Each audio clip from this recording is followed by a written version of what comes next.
So ಇವತ್ತಿನ vlog 2 events ಹೋಗ್ತಾ ಇದೀನಿ ನಾನು. ಹೋಗೋಣ. ಫಸ್ಟ್ ಈಗ ಗರ್ಲ್ಸ್ ಗೆ ಸ್ಟಾಪ್ ಕೊಟ್ಟು ಹೇಳ್ತಾ ಇದ್ರಲ್ಲ ನೋಡ್ತೀನಿ ನೋಡ್ಬಿಟ್ಟು ಬೇರೆಯವ್ರಿಗೆ ಸಬ್ಸ್ಕ್ರೈಬ್ ಮಾಡ್ಕೊಳ್ಳಿ, ಫಾಲೋ ಮಾಡಿ ಅಂತ ಹೇಳ್ಬೇಕು. ಮಾಡಿ, ಕಮೆಂಟ್ ಮಾಡಿ, ಲೈಕ್ ಮಾಡಿ. ಮುಗ್ದೋಯ್.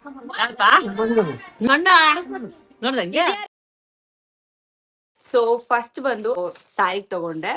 ಇದು ಕುರ್ತಾ ಟಾಪ್ಸ್ ಗಳು ವೆಸ್ಟರ್ನ್ ವೇರ್ಗೆಲ್ಲ ಚೆನ್ನಾಗಿರುತ್ತೆ ಅಂತ ನನ್ನ ಕೇಳಿದ್ರೆ ಐ ಥಿಂಕ್ ನಾನು ಎಲ್ಲಾ ಶಾಪ್, ನಾನು ಅಷ್ಟೇ ಅಲ್ವಾ, ಹಿಂಗ್ ಸಡನ್ ಆಗಿ ಯಾರು ತಗೊಂಡ್ ಕ್ಯಾಮ್ರಾ ತಗೊಂಡೇ ಓ ಅಂತ ಅನ್ಬಿಟ್ರೆ ಒಬ್ವಿಯಸ್ಲಿ ಇದೇನಪ್ಪ ಇವ್ರು ಹಿಂಗ್ ಎತ್ಕೊಂಡ್ ಬಂದಿರ ಅಂತ ಅನ್ಸುತ್ತೆ. ಕಲ್ತ್ಕೊಳ್ಳೋಣ ಸ್ಟೆಪ್ ಬೈ ಸ್ಟೆಪ್ ಮೇಲೆ ಹೋಗೋಣ. ಅದು ಇನ್ನು ಈ ಸದ್ಯಕ್ಕೆ ಐ ಡೋಂಟ್ ಥಿಂಕ್ ಸೊ ನಾನು ಅಂತ ಕಂಫರ್ಟಬಲ್ ಇಲ್ಲ. ಇನ್ಸ್ಟಾಗ್ರಾಮ್ ಅಲ್ಲಿ ತುಂಬಾ ಒಳ್ಳೆ ರೆಸ್ಪಾನ್ಸಸ್ ಕೊಡ್ತಾ ಇದೀರ, ನನ್ಗಂತೂ ಸಖತ್ ಖುಷಿ ಆಗ್ತಾ ಇದೆ. ಸೊ ಎಲ್ಲರೂ ಸಬ್ಸ್ಕ್ರೈಬ್ ಮಾಡ್ಕೊಳ್ಳಿ, ಲೈಕ್ ಮಾಡಿ, ಶೇರ್ ಮಾಡಿ, ಕಮೆಂಟ್ ಮಾಡಿ, ನಿಮ್ಮ ಫ್ಯಾಮಿಲಿ ಫ್ರೆಂಡ್ಸ್ಗೂ ಶೇರ್ ಮಾಡಿ. ನಿಮ್ಗೆ ಇಷ್ಟ ಆದ್ರೆ